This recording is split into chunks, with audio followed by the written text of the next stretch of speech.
The aurora borealis painted the November sky in sheets of green fire when trapper Joe Labelle first noticed the silence. He had been making his rounds through the Keewatin district for over 20 years, and the Inuit settlement at Lake Anjikuni had always been a welcome sight. Smoke curling from the kayaks, children's laughter echoing across the frozen lake, the warm glow of seal oil lamps flickering through hide walls. But on that bitter night in 1930, Lake Anjikuni was as quiet as a grave. Labelle urged his dog team forward, their breath forming crystalline clouds in the -40 air. As he crested the ridge overlooking the village, his stomach clenched with an inexplicable dread. The settlement lay spread before him like a photograph, perfectly preserved but utterly lifeless. 30 kayaks sat in neat rows, their hide coverings intact. Storage caches remained undisturbed.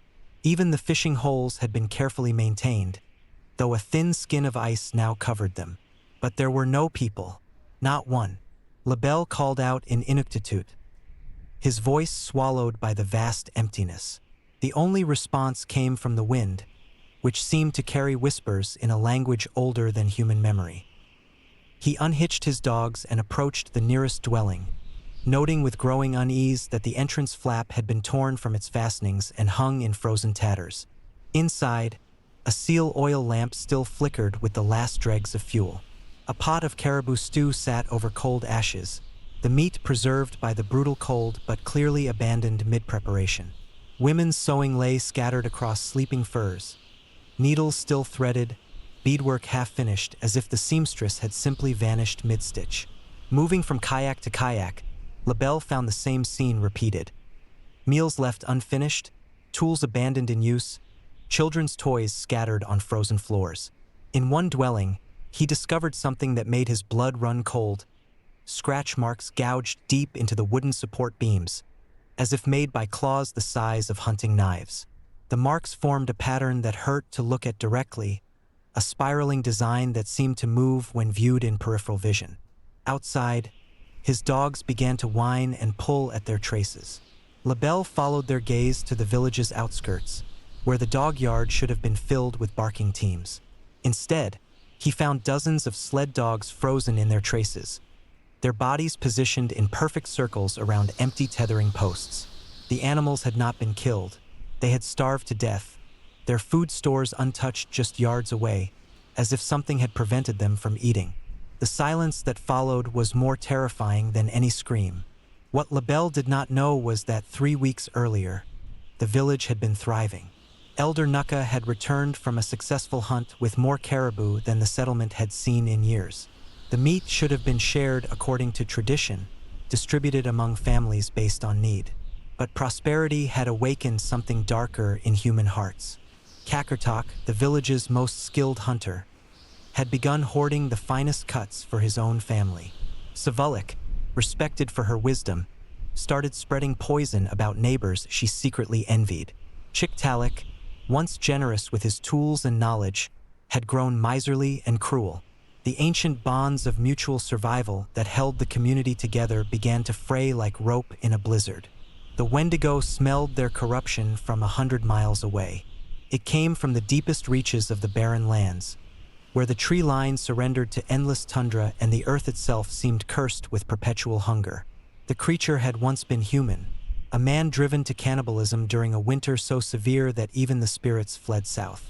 But consumption of human flesh had transformed him into something far worse.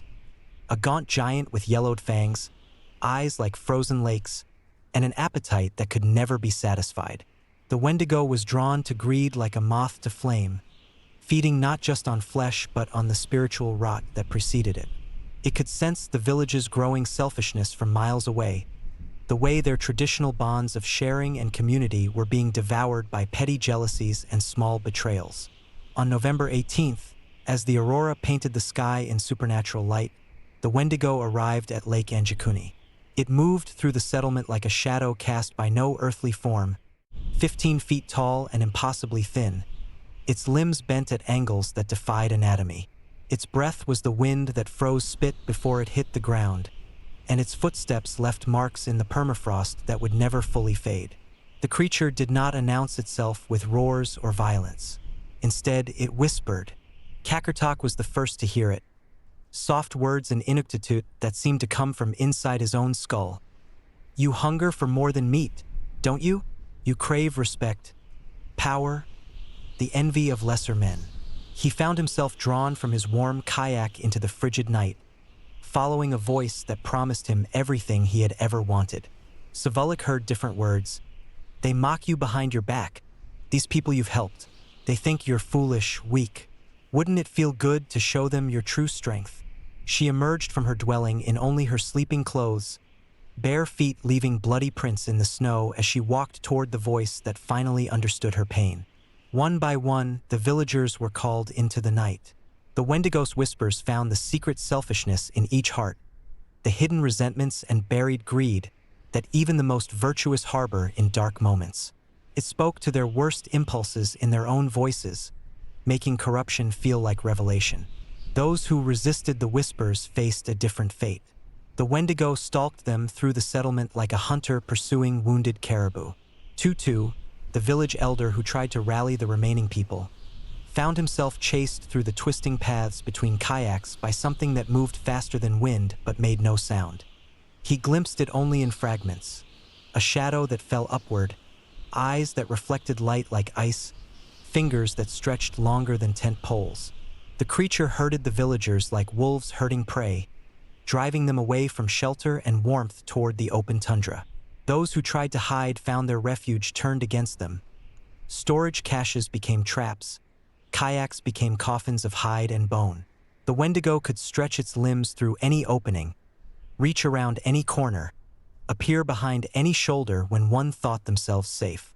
Young Nayeli tried to defend her infant son, clutching him as she ran toward the dog yard for help. But the animals cowered at the Wendigo's approach, paralyzed by an instinctive terror that went beyond natural fear. The creature cornered her near the fish-drying racks, its impossible height blotting out the aurora. When it spoke, its voice was every person she had ever loved and lost.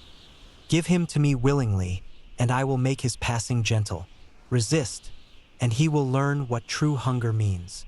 In the end, even the strongest could not withstand the creature's psychological assault. The Wendigo knew exactly which words would break each spirit, which memories would paralyze each mind with grief or rage. It fed on their despair before it fed on their flesh. When the sun rose, a pale disk offering no warmth, Lake Anjikuni was a village of ghosts. Cooking fires had been kicked apart, their ashes scattered in patterns that hurt the eye to follow. Sleds lay overturned, their contents spilled but not looted. Tools and weapons remained untouched, as if the villagers had simply lost the will to defend themselves. The strangest signs were the footprints. Human tracks led away from the settlement in all directions, but they were accompanied by others. Massive impressions that seemed to shift and change depending on the angle of observation. Sometimes they appeared to be bear tracks, sometimes wolf, sometimes something that belonged to no earthly creature. They circled the village in spirals that grew tighter and tighter, as if the Wendigo had been performing some vast ritual with the settlement as its altar. But most disturbing of all was the cemetery. Every grave had been opened from within, the frozen earth pushed aside not by shovels but by claws. The bodies were gone, leaving only empty holes that seemed to stare up at the sky like accusing eyes. Whatever the Wendigo had done with the dead, it had needed them for something worse than mere consumption. When Joe Labelle finally reported his discovery to the Royal Canadian Mounted Police, they dismissed much of what he told them. The official report spoke of a possible relocation, perhaps in response to game migration or extreme weather. The strange footprints were attributed to Arctic foxes and wind erosion. The open graves were explained as scavenger activity, though no one could identify what scavengers would be capable of moving frozen corpses. But the Mounties who investigated the site told different stories around their campfires. They spoke of whispers that followed them across the tundra, of shadows that moved against the wind, of dreams where dead Inuit voices begged them to flee before the hunger found them too. 3 officers requested immediate transfers after the investigation. 2 others reported nervous breakdowns within a year. The government sealed the files and discouraged further inquiry. Lake Anjikuni was quietly removed from most official maps, its existence relegated to the realm of urban legend and conspiracy theory. But the trappers and prospectors who worked the region knew better. They learned to avoid the lake during aurora displays, when the green light seemed to dance in patterns that resembled the creature's impossible gait. The Wendigo did not disappear with the villagers of Lake Anjikuni. It had tasted the concentrated despair of an entire community, gorged itself on the spiritual corruption that preceded their physical destruction. The feeding had made it stronger, more cunning, more patient in its hunts. In the decades that followed, other disappearances were reported across northern Canada. Mining camps that went silent overnight, hunting parties that never returned from routine expeditions, survey teams that vanished without sending so much as a radio transmission. Each incident followed the same pattern.